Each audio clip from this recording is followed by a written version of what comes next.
Kitchen. இன்னைக்கு நம்ம என்ன பண்ண போறோம்னா ராஜ்மா வச்சு ஒரு தோசை பண்ண போறோம். ராஜ்மா தோசை. இதுக்கு என்னென்ன பொருள் வேணும்ன்றதை நம்ம பார்ப்போம். அதுக்கு முன்னாடி நம்ம சேனலை சப்ஸ்கிரைப் பண்ணாதவங்க சப்ஸ்கிரைப் பண்ணிக்கோங்க, லைக் பண்ணிக்கோங்க, ஷேர் பண்ணிக்கோங்க, கமெண்ட்ஸ் பண்ணிக்கோங்க. வாங்க நம்ம வீடியோக்குள்ள போனா தேவையான பொருளை பார்ப்போம். இதுக்கு தேவையான பொருள் என்னன்னா, அரிசி எடுத்திருக்கேன். நம்ம எப்பயும் நார்மலா யூஸ் பண்ற இட்லி அரிசி எடுத்திருக்கேன். இட்லி அரிசி ஒரு உலக்கு எடுத்திருக்கேன், காப்பிடி உலக்குல. அதோட ஒரு டம்ளர் உளுந்து வெந்தயம், ஊற வச்ச உளுந்து வெந்தயம், அரிசி ஊற வச்சு வாஷ் பண்ணி வச்சிருக்கேன். அதே மாதிரி வெந்தயத்தையும் ஊற வச்சு வாஷ் பண்ணி வச்சிருக்கேன். அதோட ராஜ்மா வந்து நீங்க 3 hours ஊற வச்சா போதும். நல்லா ஊறி வந்திருக்கு பாத்துக்கோங்க. நல்லா ஊற வச்சு எடுத்து வச்சிருக்கேன். இதோட நம்ம மல்லி கருவேப்பிலை பொடிசா கட் பண்ணது, வெள்ளைப்பூடு பொடிசா கட் பண்ண, வெங்காயம், ஜீரகம், இது வச்சுதான் நம்ம ராஜ்மா தோசை பண்ண போறோம். உங்களுக்கு தேவைன்னா கொஞ்சம் இதோட நீங்க பொடிசா கட் பண்ண பச்சை மிளகாய் சேர்த்துக்கோங்க. நான் காரம் வேணான்றதுனால பச்சை மிளகாய் சேர்த்துக்கல. வாங்க வீடியோக்குள்ள போனா எப்படி பண்றதுன்னு பார்ப்போம்.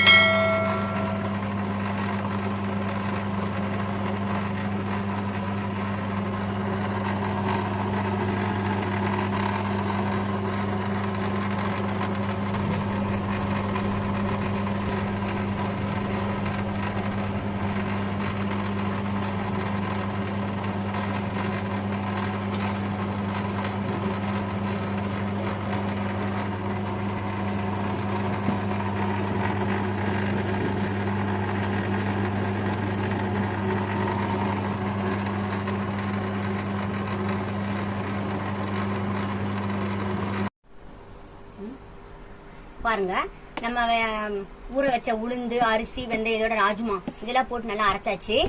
மாவு பாருங்க, நல்லா ராஜ்மா தான் தெரியுது நல்லா. இப்போ இதோட என்னென்ன பொருள் நம்ம சேர்க்கணும்ன்றத பார்ப்போம். சின்ன வெங்காயம், சின்ன வெங்காயம் ரொம்ப நல்லது, குளிர்ச்சி தரும். அப்புறம் கொஞ்சமா வெள்ளைப்பூடு சேர்த்துக்கோங்க. வெள்ளைப்பூடு நல்லது உடம்புக்கு ரொம்ப ரொம்ப. அப்புறம் கொஞ்சமா ஜீரகம்,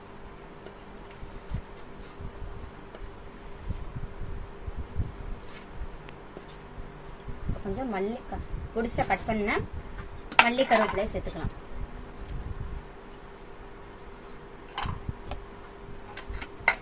நல்லா மிக்ஸ் பண்ணி விட்டுருங்க.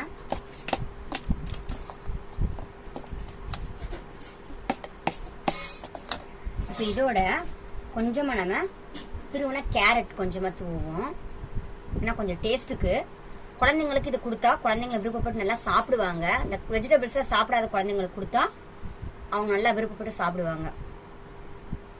கொஞ்சமா போதும். நல்லா மிக்ஸ் பண்ணிக்கோங்க. இப்போ நல்லா நம்ம மிக்ஸ் பண்ணியாச்சு.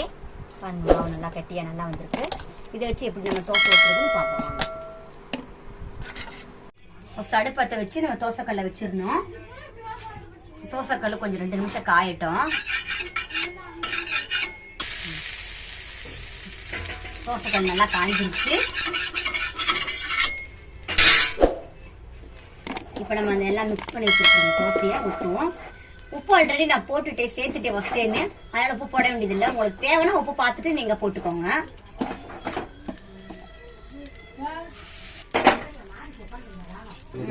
நல்லா மாவு ஊற்றி வச்சு சுற்றி நல்லா கொஞ்சம் நல்ல எண்ணெய் விட்டுக்கோங்க. முடிஞ்சா நல்லெண்ணெய் யூஸ் பண்ணுங்க.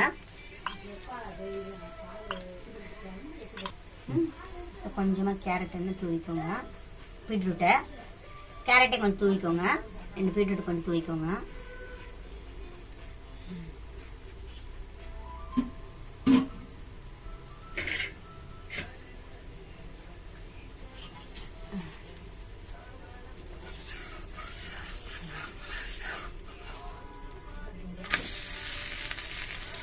நல்லா உளுத்தே நல்லா வெந்துருச்சு. இப்போ அடுத்த பக்கம் திருப்பி போட்டாச்சு. இதில் நம்ம வெங்காயம், சீரகம், கேரட்டு, பீட்ரூட், ராஜ்மா எல்லாம் இருக்கிறதுனால இதோட டேஸ்டே நல்லா இருக்கும். இதை நீங்கள் அப்படியே கூட தனியாக கூட சாப்பிட்லாம். இதோட நீங்கள் தேங்காய் சட்னி, புதினா சட்னி, மல்லி சட்னி எதுனாலும் வச்சு சாப்பிட்லாம், நல்லா இருக்கும். நல்லா வேகட்டும்.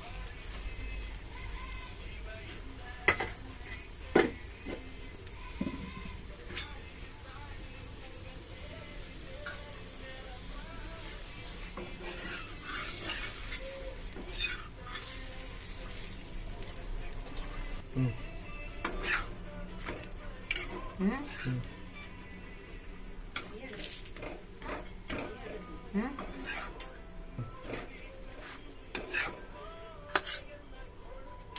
முடிச்சாச்சு. இங்க பாருங்க தோசை நல்லா வந்திருக்கு. இதுல வந்து நம்ம ராஜ்மா, வெள்ளைப்பூடு, சின்ன வெங்காயம் எல்லாமே நம்ம வந்து போட்டிருக்கோம். கேரட், பீட்ரூட் எல்லாம் போட்டிருக்கோம். உடம்புக்கு ரொம்ப ரொம்ப சத்தானது. சின்ன குழந்தைங்களுக்கு கொடுத்தீங்கன்னா நல்லா விருப்பப்பட்டு சாப்பிடுவாங்க. பெரும்பாலும் குழந்தைங்க வந்து காய்கறி எல்லாம் சாப்பிட மாட்டாங்க. பயிர் ஐட்டம், காய்கறிகள் அந்த மாதிரி குழந்தைங்களுக்கு இந்த மாதிரி நம்ம செஞ்சு கொடுத்தோம்னா அவங்க விருப்பப்பட்டு சாப்பிடுவாங்க. உடம்புக்கு நல்லா இருக்கும். நோய் எதிர்ப்பு சக்தியும் நல்லா இருக்கும். அதுவும் இப்ப இருக்கிற சூழ்நிலைக்கு தகுந்தவாறு நம்ம இதை செஞ்சு கொடுத்தோம்னா குழந்தைங்க விருப்பப்பட்டு சாப்பிடுவாங்க.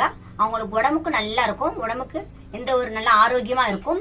இது நீங்க குழந்தைங்களுக்கு செஞ்சு கொடுத்துட்டு எப்படி இருக்குன்னு சொல்லுங்க.